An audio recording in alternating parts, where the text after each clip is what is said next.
एक धनी व्यक्ति का बटुआ बाजार में गिर गया। उसे घर पहुंचकर इस बात का पता चला।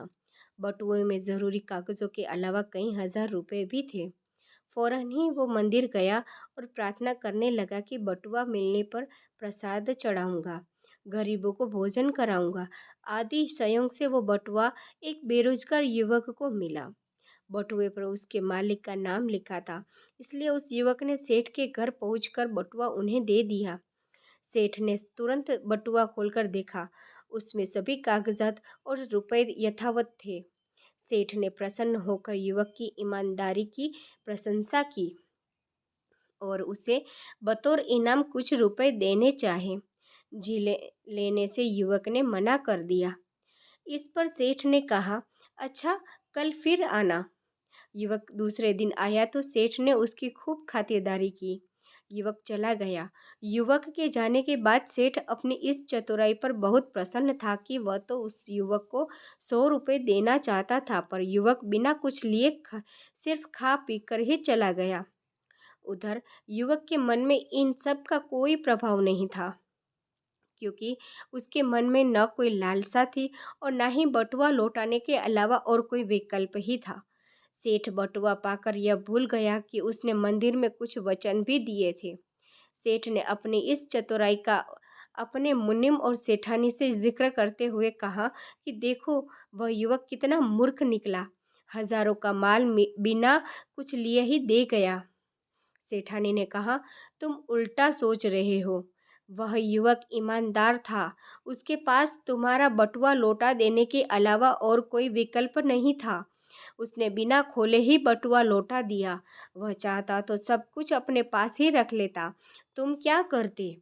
ईश्वर ने दोनों की परीक्षा ली। वो पास हो गया, तुम फेल। अवसर स्वयं तुम्हारे पास चलकर आया था। तुमने लालच के वश उसे लौटा दिया। अपनी गलती को सुधारो और जाओ उसे खोजो। उसके पास ईमानदारी की पूंजी है जो तुम्हारे पास नहीं है। उसे काम पर रख लो। सेठ तुरंत ही अपने कर्मचारियों के पास उस युवक की तलाश में निकल पड़ा। कुछ दिनों बाद वह युवक किसी और सेठ के यहाँ काम करता मिला। सेठ ने युवक की बहुत प्रशंसा की और बटुए वाली घटना सुनाई तो उस सेठ ने बताया, उस दिन इसने मेरे सामने ही बटुआ उठाया था। मैं तभी अपने गार्ड को लेकर इसके पीछे गया। देखा कि यह तुम्हारे घर जा रहा है। तुम्हारे दरवाजे पर खड़े होकर मैंने सब कुछ देखा व सुना और फिर इसकी ईमानदारी से प्रभावित होकर इसे अपने यहाँ मुनिम रख लिया। इसकी ईमानदारी से मैं पूरी तरह निश्चित हूँ। बटुए वाला सेठ खाली हाथ लौट आया। पहले उसके पास कई विकल्प थे। उसने निर्णय लेने में देरी की। उसने एक विश्वासी पात्र खो दिया। युवक के पास अपने सिद्धांत पर अटल रहने का नैतिक बल था। उसने बटुआ खोलने के विकल्प का प्रयोग ही नहीं किया। युवक को ईमानदारी का पुरस्कार मिल गया।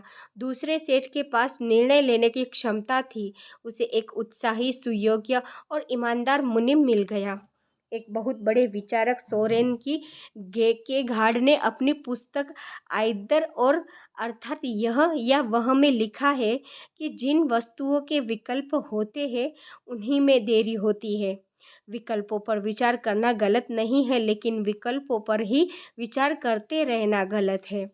हम यह या वह के चक्कर में फंसे रह जाते हैं। किसी संत ने एक जगह लिखा है, विकल्पों में उलझकर निर्णय पर पहुंचने में बहुत देर लगाने से लक्ष्य की प्राप्ति कठिन हो जाती है। दोस्तों, कहानी कैसी लगी कमेंट करके ज़रूर बताएं और चैनल को लाइक सब्सक्राइब करना ना भूलें। Thank you for watching.